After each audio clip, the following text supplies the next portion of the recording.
I sat at the corner during Thanksgiving watching relatives laugh at me.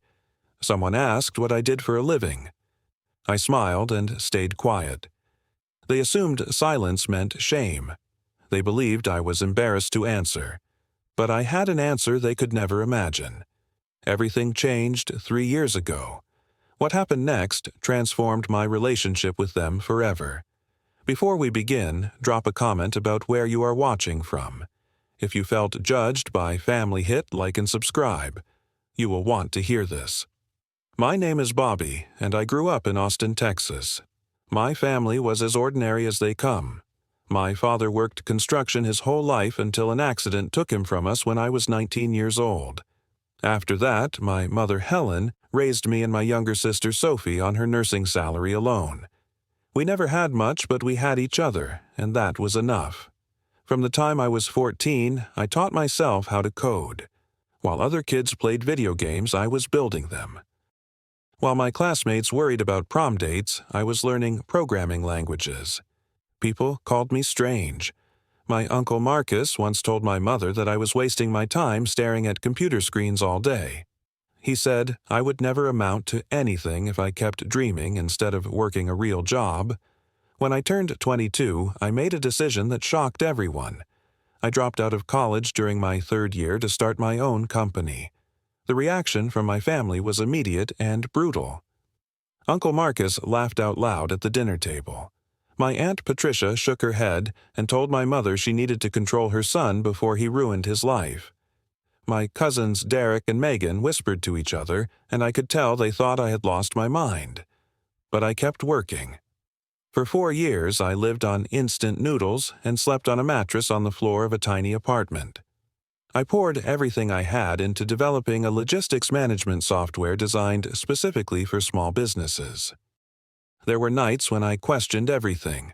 There were mornings when I could not afford breakfast. But I never stopped believing. Then, one day, everything changed. A major technology corporation saw what I had built, and they wanted it.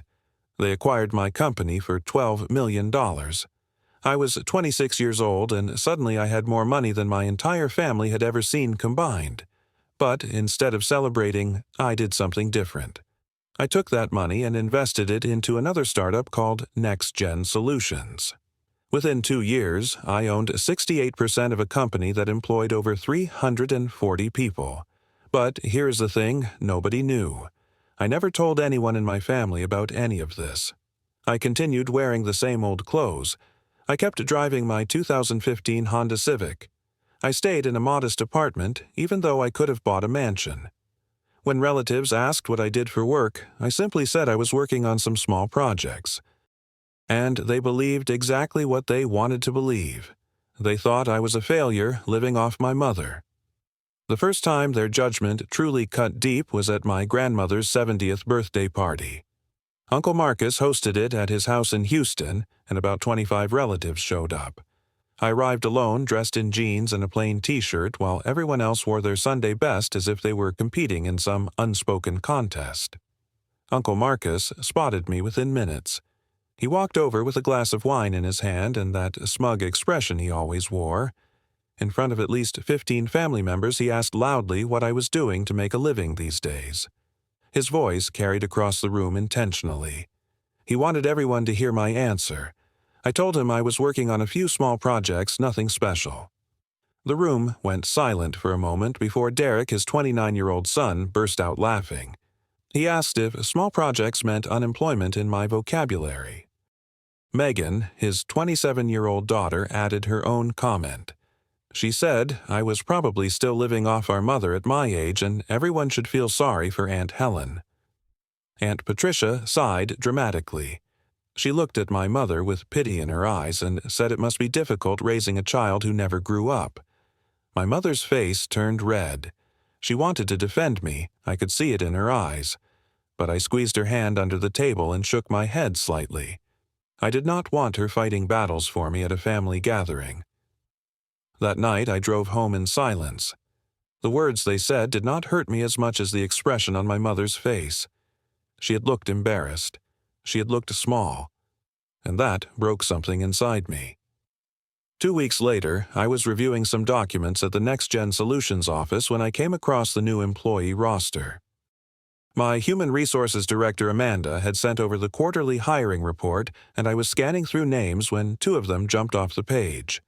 Derek Thompson, Megan Thompson. My heart stopped for a moment.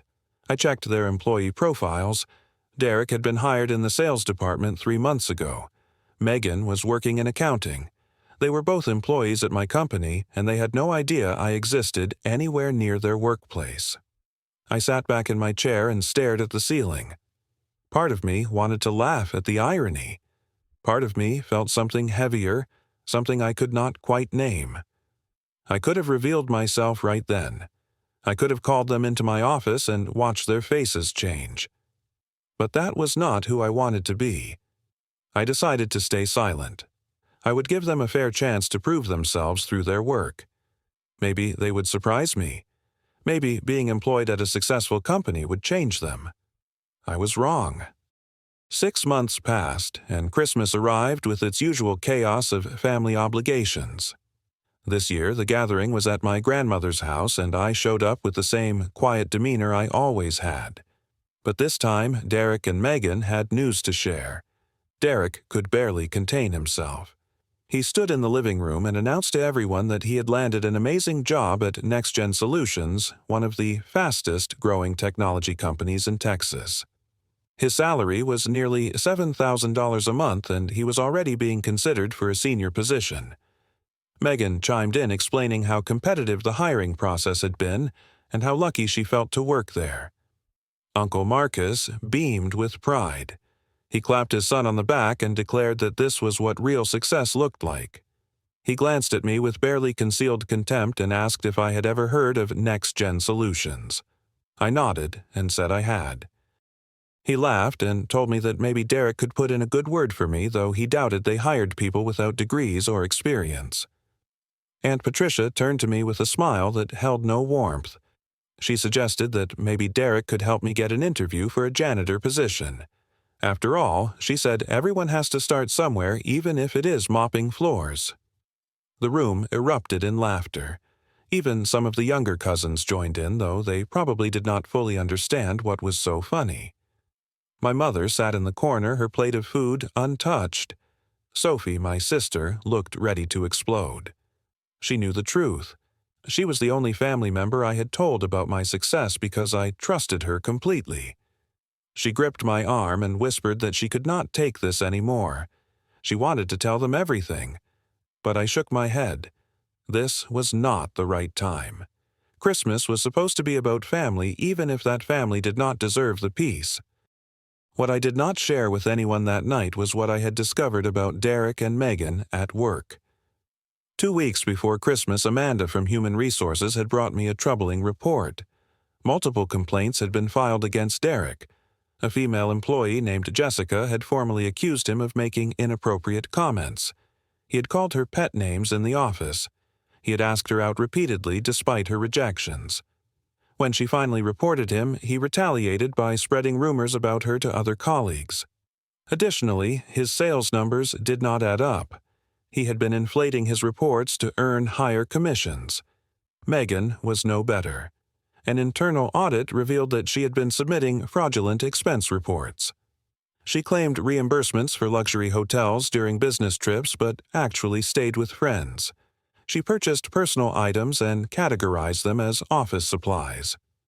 Over 6 months, she had stolen approximately $8,400 from the company. I reviewed all the evidence carefully. Part of me hoped there was some mistake, some explanation that would make sense. But the documentation was clear. My own cousins were not just mediocre employees. They were actively dishonest. Still, I decided to give them one more chance. I instructed Human Resources to issue formal warnings through the standard process. I wanted to see if they would correct their behavior when confronted. They did not. Derek continued his pattern of harassment. Megan simply became more careful about hiding her theft, though not careful enough to escape our improved monitoring. One Sunday afternoon, I drove to my mother's house for dinner. She lived in a small but comfortable home that I had quietly purchased for her 2 years ago. The family believed she was renting it, and she kept my secret as I had asked. That evening, she made my favorite dish, barbecue ribs, with her special homemade sauce. We sat at her kitchen table, just the two of us. She told me she had received a phone call from Aunt Patricia earlier that week. Patricia had suggested that Helen should push me harder to find real employment. She recommended that I apply for a security guard position at a local mall. According to Patricia, even a job like that would be better than whatever nothing I was currently doing. I watched my mother's eyes as she recounted the conversation. There was pain there, but also something else. Exhaustion. She was tired of defending me. She was tired of being pitied by relatives who thought her son was a failure. I reached across the table and held her hand. I told her that I was sorry she had to deal with their judgment because of me. She shook her head and said she did not need me to apologize. She knew who I was. She knew what I had accomplished. But I could see that their words still wounded her, and that wounded me more than anything they could ever say directly to my face. That night, driving back to my apartment, I realized something had to change. Not for my sake, for hers. My mother's 58th birthday was supposed to be a celebration. I organized everything quietly, paying for the catering, the decorations, and the venue rental at a restaurant she loved. I invited the whole family, including Uncle Marcus and his crew. I wanted to give her one perfect day surrounded by the people she cared about. They arrived 45 minutes late without any apology. Uncle Marcus walked in complaining about traffic. Aunt Patricia barely acknowledged my mother before launching into a story about Megan's recent promotion at work. Derek had already been drinking before he arrived, and his volume increased with each passing minute. Halfway through dinner, Derek decided it was time for entertainment at my expense. He stood up and clinked his glass to get everyone's attention. He announced that he had just been promoted to senior sales representative at Next Gen Solutions. His salary had increased to over $8,000 monthly. He looked directly at me and asked if I was proud of him since someone in the family had to bring home real money. Megan laughed and added that maybe I should take notes. She said watching someone actually succeed might teach me a thing or two about life. Uncle Marcus nodded approvingly and turned to my mother. He told her that she needed to stop enabling my laziness. He said she was too soft on me, and that was why I had turned out this way. My mother tried to change the subject. She said this was her birthday, and she just wanted everyone to enjoy the meal. But Uncle Marcus was not finished. He leaned forward and told her directly that she should kick me out of whatever apartment she was subsidizing. He said the only way I would learn responsibility was through struggle, and she was preventing that by supporting my unemployment. Something broke in my mother at that moment. Her eyes filled with tears, and she stood up from the table. Without saying a word, she walked to the bathroom. Everyone watched her go. Nobody said anything for a long moment. Sophie slammed her napkin on the table. She was ready to reveal everything. She looked at me with fury in her eyes, silently asking for permission to destroy their arrogance once and for all. But I raised my hand to stop her. Not here. Not like this. Not at our mother's birthday dinner. Instead, I excused myself and went to check on my mother. I found her in the bathroom, leaning against the sink, tears streaming down her face. She looked up at me and apologized. She said she did not know why their words still affected her after all these years. She knew the truth about me. She knew I was not what they thought. I hugged her and told her that things were going to change. I told her she would not have to endure this anymore. She asked me what I meant, but I just smiled and said she would see soon enough. The following Monday morning, I made a phone call to my executive team. I informed them that I would be personally attending the quarterly all-hands meeting that Friday. For most employees, this would be their first time seeing the founder and majority owner in person. I had always preferred to operate behind the scenes, letting my chief operating officer handle public-facing responsibilities. But this time would be different. Friday arrived faster than I expected. I put on my best navy blue suit, the one I had purchased for investor meetings but rarely wore. I looked at myself in the mirror and took a deep breath. This was not about revenge. This was about truth. The meeting was held in our main conference hall large enough to hold all 340 employees. I waited backstage while our chief financial officer gave his presentation on quarterly earnings. When he finished, he introduced me. "Ladies and gentlemen," he said, "please welcome the founder and chief executive officer of Next Gen Solutions, Bobby Reynolds." I walked onto the stage to polite applause. Most employees had never seen my face before. I scanned the crowd and found Derek and Megan sitting near the middle of the room. Derek was laughing at something a colleague had said. Megan was checking her phone. Neither of them looked up at first. Then Derek glanced at the stage. His smile froze. The color drained from his face so quickly that I thought he might faint. He grabbed Megan's arm and pointed. She looked up and her phone slipped from her fingers, clattering to the floor. Her mouth opened, but no sound came out. I smiled at the audience and began my speech. I talked about our company values. I talked about integrity, respect, and accountability. I talked about how we had built next-gen solutions on the foundation of honesty and hard work. And then I talked about what happens when someone violates those values. I asked Derek Thompson and Megan Thompson to please stand up. The room went silent. Everyone turned to look at them. Derek's legs seemed to barely support his weight as he rose. Megan looked like she wanted to disappear into the floor.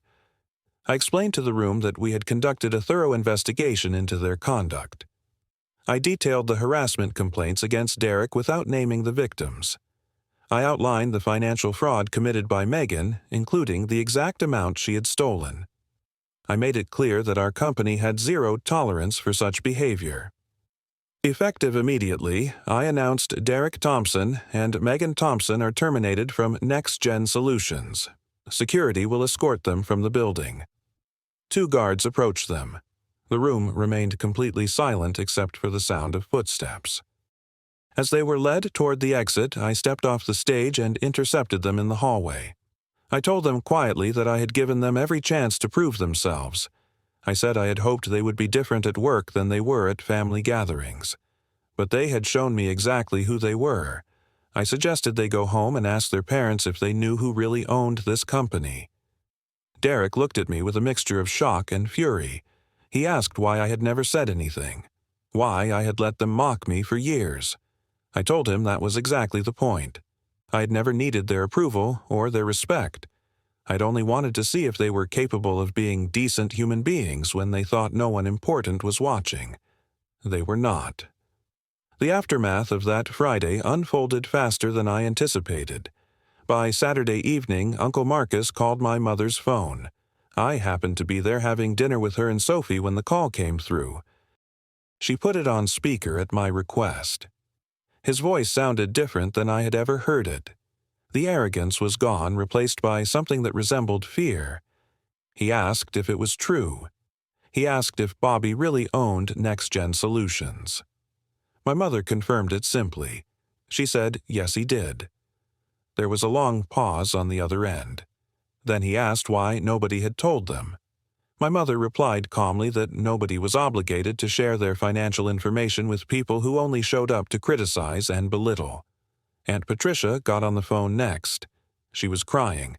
She apologized over and over, saying they had no idea, saying they never would have said those things if they had known. My mother cut her off. She asked Patricia if that was supposed to make it better. She asked if respect was only owed to people with money.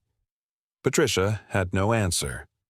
Over the following days, Derek and Megan both sent me long messages. They apologized profusely. They begged me to reconsider their termination. They promised they had changed, that they understood now, that they would be better. I read each message carefully. Then I closed my phone and did not respond.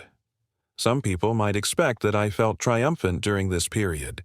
They might imagine I was celebrating my victory over the relatives who had mocked me for years. But the truth was more complicated. I felt a strange emptiness. These were people I had known my entire life. We had played together as children. We had celebrated holidays together for decades.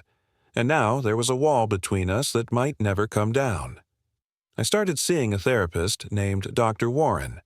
I told him about the situation with my family, about the years of ridicule, about the confrontation at work. He helped me understand that I was grieving, not for the relationships as they were, but for the relationships I had wished they could be. I threw myself into my work with renewed energy. We hired 2 new employees to replace Derek and Megan. One of them was a young woman named Jessica, the same employee Derek had harassed. She had considered leaving the company entirely after her experience, but when she learned what happened at the all-hands meeting, she decided to stay. She sent me a handwritten letter thanking me for creating a workplace where accountability actually meant something. That letter meant more to me than any business deal I had ever closed. I also started spending more time with the people who truly mattered. My mother and I began having weekly dinners together. Sophie introduced me to some of her friends, and I discovered a social life I had neglected for years. Through Sophie's roommate, I met a woman named Lauren who worked as a kindergarten teacher. We started dating casually. She had no idea about my wealth for the first 3 months because I never mentioned it. When she finally learned the truth, she asked me why I had kept it secret. I told her I wanted to be loved for who I was, not what I had. She said she understood and that she would have felt the same way. A full year passed before I saw Uncle Marcus again. It was at a distant cousin's wedding, an event I almost skipped entirely. But my grandmother had personally called and asked me to attend. She said life was short and family was complicated, but love should win over pride whenever possible. I could not refuse her. The reception hall was elegant, filled with flowers and soft music. I spotted Uncle Marcus across the room almost immediately. He was standing with Patricia looking uncertain. When our eyes met, he seemed to debate whether to approach or avoid me entirely. I made the decision for him. I walked over calmly and extended my hand. He looked at it for a moment, then shook it. I told him that what happened was in the past now. He nodded slowly, unable to meet my eyes directly. Derek was there too, standing near the bar. He had found a new job at a smaller company, something in logistics. When he saw me, he approached nervously. He said he had been thinking about that day for 12 months. He said being escorted out of that building was the most humiliating moment of his life. But he also said it was the wake-up call he needed. He had stopped inflating his numbers. He had apologized to Jessica personally, though he doubted she would ever forgive him. He was trying to be different. I told him that was good to hear. I told him I hoped he meant it. I did not say I forgave him because I was not sure I did. But I also did not hold on to anger. Anger was exhausting, and I had better things to do with my energy. Megan approached me later that evening. She looked different somehow, less polished, less superior. She admitted that losing her job had forced her to confront truths about herself she had avoided for years. She was in therapy now. She was learning why she felt the need to lie and steal and look down on others. She thanked me surprisingly for exposing her. She said living with secrets had been destroying her from the inside. I told her I wished her well on her journey. And I meant it. The night ended with my grandmother pulling me aside near the dance floor. She held my hands in her wrinkled fingers and looked up at me with tears in her eyes. She said she had always known I was special. She apologized for never speaking up when others mocked me. She said she was old and had been afraid of causing conflict in the family. I leaned down and kissed her forehead. I told her she had nothing to apologize for. Her love had been constant, even when her voice had been silent. That was enough. Driving home that night, I thought about everything I had learned. I thought about how quickly people's behavior changed when they discovered someone had power or money. I thought about how easily respect could be manufactured through revelation. And I thought about what I really wanted from life. The answer was simple. I wanted to be surrounded by people who valued me for my character, not my bank account. I wanted relationships built on genuine affection, not calculations of benefit. And I wanted to use whatever success I had achieved to create something meaningful. My mother called as I pulled into my apartment complex. She asked if I was coming for dinner on Sunday. I told her I would be there same as always. She laughed and said she was making ribs again. I smiled and said I could not wait. That is really all I ever needed. Not the approval of relatives who only respected wealth. not the satisfaction of watching them realize their mistakes. Just a small kitchen table, a plate of my mother's cooking, and the knowledge that the people who loved me had loved me all along. If you have ever been underestimated by the people who should have supported you, I want you to know something. Your value is not determined by their blindness. Keep building. Keep growing. And one day, let your success speak so loudly that they cannot help but hear it. Now, I want to hear from you. Have you ever experienced judgment from your own family? What did you do about it? Share your story in the comments below. If this video resonated with you, please give it a like and share it with someone who might need to hear this message today. And if you have not already hit that subscribe button, so you do not miss the next story. Thank you for being here with me. I hope you find the strength to keep believing in yourself even when others do not. Until next time, take care of yourselves and the people who truly matter.